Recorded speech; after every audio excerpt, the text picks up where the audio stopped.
बिस्मिल्लाहिर्रहमानिर्रहीम, अस्सलाम वालेकुम। मियां नवाज शरीफ साहब की ज़िंदगी में डील की बड़ी अहमियत रही है, हर तरह से डीलिंग की। जिस तरह कारोबारी डीलिंग्स होती हैं, कोई डील होती है, कुछ बेचना है ख़रीदना है, इसी तरह सियासत में भी डील की उन्होंने हमेशा सियासत की है। मिसाल के तौर पर जब मुशर्रफ साहब का दौर आया और मुल्क से गए तो डील करके गए, लिख कर देकर गए, कब आना है, किस तरह जाना है, सारे केसेस कैसे ख़त्म करवाए। फिर जब दोबारा इक़्तिदार में आना होता है तब डील करते हैं। यानी आगाज़ से ही वो डील्स करते रहे हैं।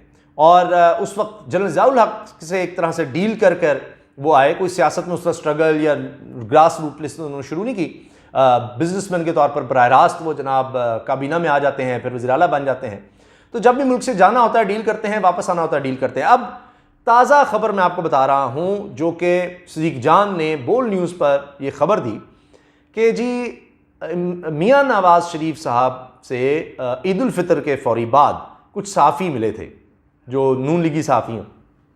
वो जब मिले, उन्होंने मुलाकात की तो मियां साहब को कहा कि मियां साहब, तबाही और बर्बादी हो रही है, आप की जमात कहीं की नहीं रहेगी, इतनी महंगाई हो रही है, तो तब हमें बचा लें। यानी ज़ाहिर है कि हम भी आपके साथ हैं, तो हमें तो लोग छोड़ेंगे नहीं, ये क्या कर दिया आपने, और कोई हल निकालें, ये तो ठीक नहीं है, लोग तंग आ रहे हैं। ये उस वक्त की बात है, अब तो बहुत ज़्यादा तंग आ गए।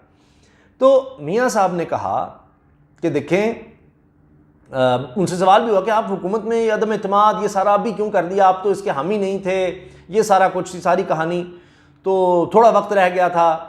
तो मियां साहब ने कहा कि देखें, मुझे ज़ुबान दी गई है, मियां नवाज शरीफ साहब ने कहा मुझे ज़ुबान दी गई है कि इमरान खान को अगले इलेक्शन में नहीं देखेंगे, यानी अगले इलेक्शन में इमरान खान नहीं होगा, ये ज़ुबान दी गई है, वो नहीं लड़ सकेगा, या उसको मतलब आपको एक तरह से फ्री हैंड मिलेगा, इमरान खान नहीं होगा आपके मुकाबले पे, आप इस चीज़ को गारंटी समझें, ये ज़ुबान दी गई।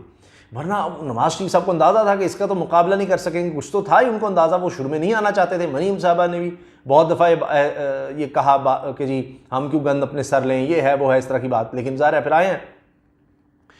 और आप देखें कि फिर क्या हुआ। ये ज़ाहिर है किसी ने उनको ये यकीन दहानी कराई, वो डील के चक्कर में, मैंने आपको बताया ना, डील करके ही इस हुकूमत में रजीम चेंज ये सारा कुछ किया और सारे सामने आए। ये भी डील जरदारी साहब के साथ, मौलाना साहब के साथ, वो डीलिंग ही शीलिंग होती रही है, और ये एक नई डील सामने आ गई। लेकिन अब ये डील जो है जिस तरह से पकड़ी गई है, तो अब अवाम ने ये फैसला करना है। वो पुराना दौर नहीं रहा कि जनाब आप डील कर रहे हैं, जा रहे हैं सऊदी अरब, लोगों से कह रहे हैं नहीं कोई डील नहीं हुई, झूठ है, कुछ लिख के नहीं दिया। फिर सऊदी हुकूमत कहती है कि वाकई ये हम गारंटर थे, 10 साल की ये डील थी, दस्तखत किए हुए हैं कि जनाब हमें छोड़ दिया जाए, हमारे केसेस ख़त्म किए जाए, हम भाग रहे हैं, हम नहीं आएंगे पाकिस्तान, 10 साल तक नहीं आएंगे, कोई सियासत में नहीं आएंगे, एक दफ़ा हमें जाने दिया जाए। यानी कतरी ख़त कहीं आएंगे तो डील, अदालतों में केस चला जाए तो डीलिंग, फ़ोन करके डीलिंग, यानी हर सतह पर डीलिंग शीलिंग इन्होंने करनी है। और कभी कतरी डील आ जाएगी, कभी कतरी ख़त आ जाएगा, तो मुल्क से जाना है डील, अच्छा वापस आना है डीलिंग। फिर 2013 के इलेक्शन जो हैं वो डील के तहत, सारा डील के तहत चल रहे होते हैं। अब ये डील एक तरह से पकड़ी गई है क्योंकि ये सामने आ गई है। सदीक जान बोल्ड न्यूज़ के ब्यूरो चीफ इस्लामाबाद, उन्होंने ये खबर बता दी। अब इमरान खान साहब नोटिस में आ गया होगा, इसीलिए तो इमरान खान साहब रजीम चेंज का कहते रहते हैं। अब ये सारा भांडा जब फूट गया है तो आप देखिए, अभी हाल ही में सना बुच्चा साहिबा का एक मैं देख रहा था क्लिप, बहुत वायरल हुआ। वो जावेद चौधरी साहब के प्रोग्राम में बता रही थी कि बताएं ना, नाम लेना जिसने आपको कहा। ये आप कहते हैं जी हमें तो धक्का दिया गया, हम तो आते ही नहीं थे, हम तो अदम इत्मीनाद नहीं करना चाहते थे, या हुकूमत नहीं लेना चाहते थे, हमें तो ये कर दिया वो कर दिया।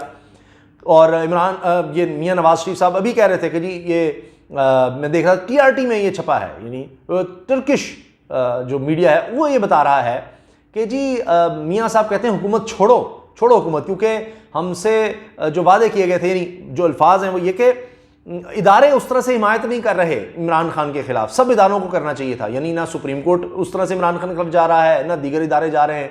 तो ये जो डील हुई थी उसमें यह था कि हम इक़्तिदार में आएंगे, अपनी जान भी बचाएंगे, जिस तरह से भी है रजीम चेंज में जो हिस्सा डालेगा उसको सब कुछ मिलेगा, लेकिन इमरान खान को भी संभाला जाएगा। तो इमरान खान को क्यों नहीं संभाला जा रहा? ये बात गाहे बगाहे राना सनाउल्लाह साहब इस तरह से करते रहे हैं कि हम तो गिरफ्तार करना चाहते हैं, हम तो गिरफ्तार करना चाहते हैं, यानी गो हेड नहीं मिल रहा। फिर असल ये कि जी सुप्रीम कोर्ट किस तरह से हमारे खिलाफ फैसले दिए जा रही है, वो क्यों नहीं मैनेज हो रही। फिर आप देखें ख्वाजा साद रफीक साहब का बयान कि अब वफाकी वज़ीर कह रहे हैं कि जी हमसे मुश्किल फैसले करवा कर, नोट कीजिए, हमसे मुश्किल फैसले करवा कर हमें इलेक्शन में धकेल दिया। यानी पंजाब हुकूमत जो चली गई इनसे, तो वो जी क्यों जाने दी गई, वो हमें जीत कर क्यों नहीं दिया गया? भाई कितनी को आपके लिए धांधली कर देते।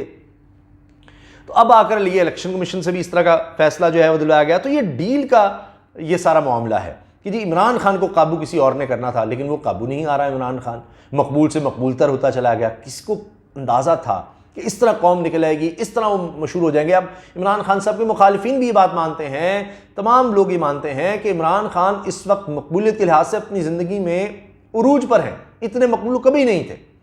तो अब ये मसला बन गया है कि ये डीलिंग शीलिंग ये सारा वो बात उस तरह से बन नहीं रही। इमरान खान साहब जो है ना, अब बकौल इनके काबू नहीं आ रहे। अब इलेक्शन कमीशन से एक टेक्निकल तरह का किसी तरह से घेरें वो किया गया है। अभी भी खौफ है, यानी बहुत से लोग कह रहे हैं कोरोना गिरफ्तार है इमरान खान को, क्यों नहीं कर रहे? फिर इतना ही अगर आपके पास मवाद आ गया है तो मियाँ साहब ये जो सारा डील की गई थी, उनको लगता है कि उस हद तक उनको सपोर्ट नहीं मिली। ये बात हो रही है। मियाँ जवेद लतीफ़ क्या कह रहे हैं? यही बात ना कि जी हमें तो कहा गया, लाया गया, ये है, हमें इदारों की उस तरह सपोर्ट नहीं मिल रही, इदारे हमें उस तरह सपोर्ट नहीं कर रहे। ये बात मियाँ नवाज शरीफ भी कह रहे हैं, मियाँ जवेद लतीफ़ से तो कहलवाई जाती है ना, वो भी कह रहे हैं कि वो सपोर्ट नहीं मिल रही। क्यों? यानी इमरान खान को क्यों नहीं पकड़ रहे?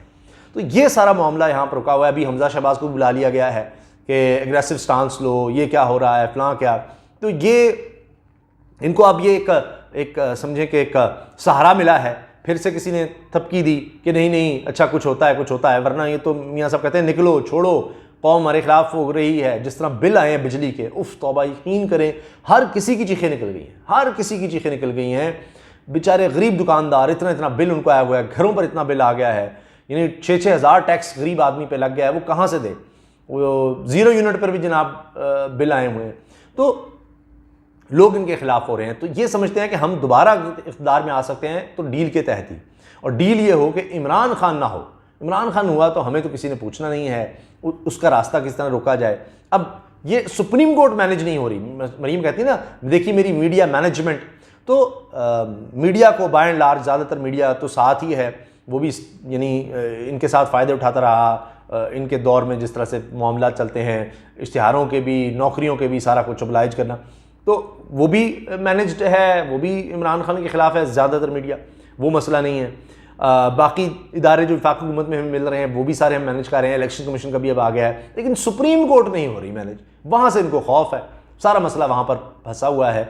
अब ये चाहते हैं कि सारे इदारे, जो मियाँ साहब कहते हैं सारे इदारे, तो सुप्रीम कोर्ट भी बीच में हिस्सा डाले ना, वो नहीं आ रही, वो काबू नहीं आ रही। तो इसलिए अब सुप्रीम कोर्ट पर अटैक सारा कि जी वो क्यों नहीं मैनेज हुई, तो उस पर सारी तवज्जो दो, उस पर अब किसी तरह उसको मैनेज किया जाए, कोई फ़ोन वहाँ पर उठाए। अगर नहीं होता तो फिर तो मामला ठीक नहीं है।